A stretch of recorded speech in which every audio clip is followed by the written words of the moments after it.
TheorySabers.com. All right, let's talk about it. Natalie Portman coming back to Star Wars, apparently. I want more.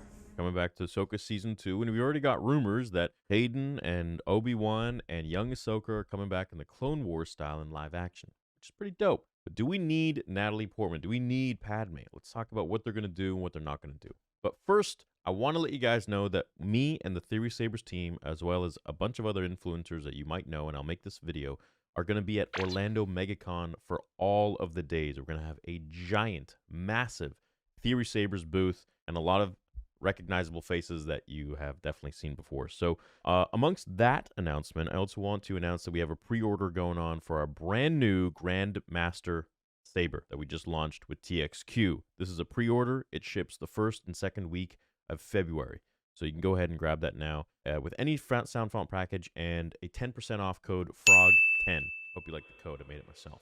Wow! Natalie Portman rumored to return as Padme Amidala in Ahsoka Season 2. Look, like I've said many times before, it could be a hit or miss. The point is, if we bring these characters back, why?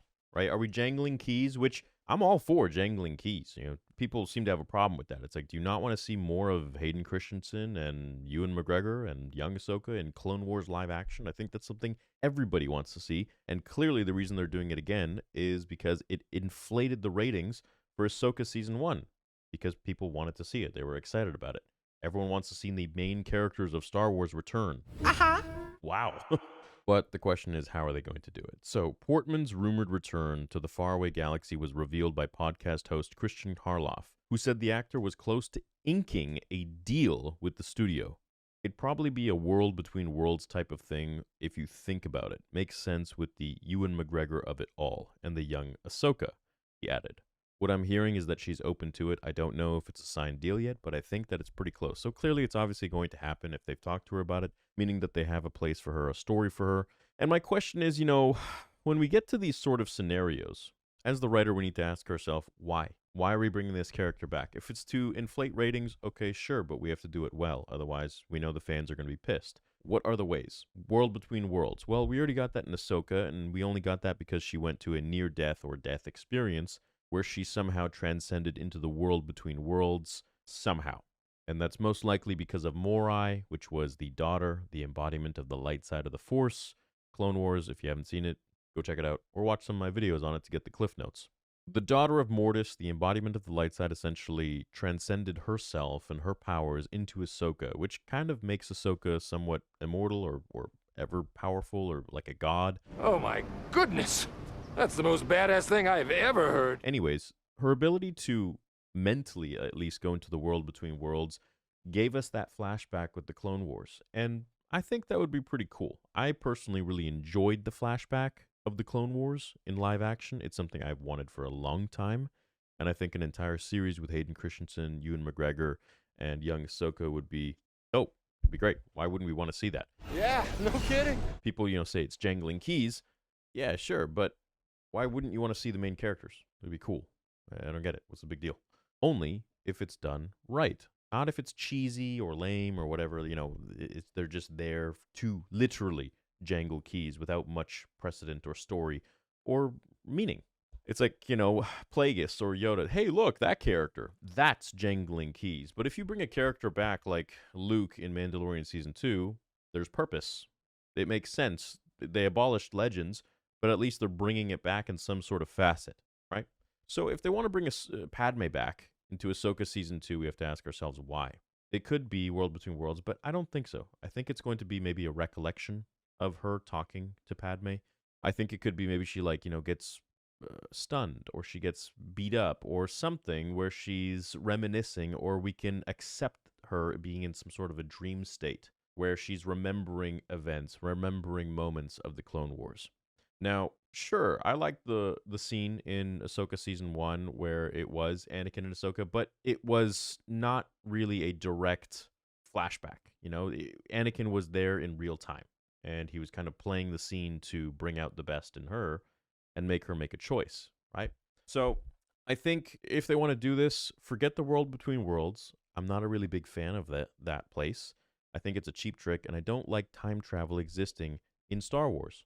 I know Dave says it's not time travel, but let's be real, it is, because you can manipulate and affect moments in time. How else do you explain Ahsoka surviving against Darth Vader? Literally being grabbed mid-fight and thrust out into a port. Like, come on. That is time travel. That is manipulating events. And he's even said that this is a place where the echoes of everything happened. You could literally walk into a portal that shows Mustafar battle Anakin and Obi-Wan. And you could probably meddle in different situations and maybe change the timeline. I don't really know. This place is kind of obscure and weird, and clearly you can manipulate things as far as pulling characters out. I'm not a fan of it. Am I along for the ride? Sure, but I don't think that it really has the best interests of Star Wars in mind. Now, the best case scenario, and we're really detracting here of the World Between Worlds, is the fact that they could completely retcon the sequel trilogy from this. Like, we could have Ahsoka walking by, and she just sees like an alternate door of that timeline, and it shows Jake Skywalker. It shows Luke, from The Last Jedi. And she's like, what is this? And it's like, there are many different paths that can be taken, and this is just one of them. My God, that'd be crazy. But anyways, then Plagueis would probably like peek behind some sort of a doorway or pathway or something like that.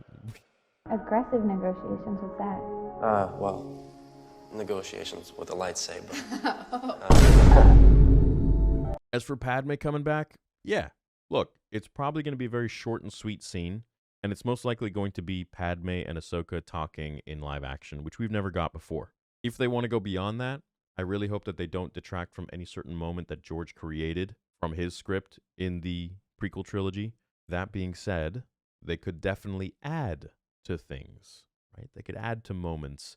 They could maybe add to the scenes of Order 66, maybe more of Padme kind of going through her ruminations when Anakin was going in the temple himself and she was worried about him. She was wondering what was going on.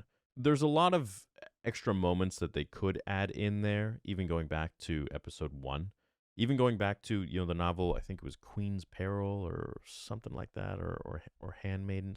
Anyways, Padme tried again to get Anakin's mom out of Tatooine, but, her handmaidens went to Tatooine. They tried to free her. It didn't happen. Didn't work. So there's a lot of different things that they could do. What they're going to do, I don't really know. If it's going to be a World Between Worlds, I mean, geez, I hope not. I doubt it. But also, it's a positive in the sense that we would get to really explore so much more if it is World Between Worlds, because that's just a place where you can manipulate and literally see the canvas of Star Wars from like a bird's eye view. And you can like just meddle around in whatever you want. So, yeah, Padme returning, if it's done cool, if it's done right, and it doesn't detract from prequels, yeah, I would love to see Natalie Portman reprise her role as Padme. Of course. I'd love to see Hayden and Ewan and Ahsoka. Of course. Why wouldn't I want to see them in the Clone Wars timeline in the prequel trilogy if it's done right? And that's the caveat. So time will tell. I guess we'll see. If this is already rumors and stuff that she's going to be in there, then she's probably going to be in there. Let me know what you guys think about it. I hope you have a fantastic day, and I hope I see all of you, the thousands of you, at Megacon Orlando, where we will be there and have a massive Theory Sabers booth with a lot of your friends that you've seen online. Hopefully you can meet all of us in person and grab a saber while you're at it. Love you all. Have a great day, and may the Force be with you always.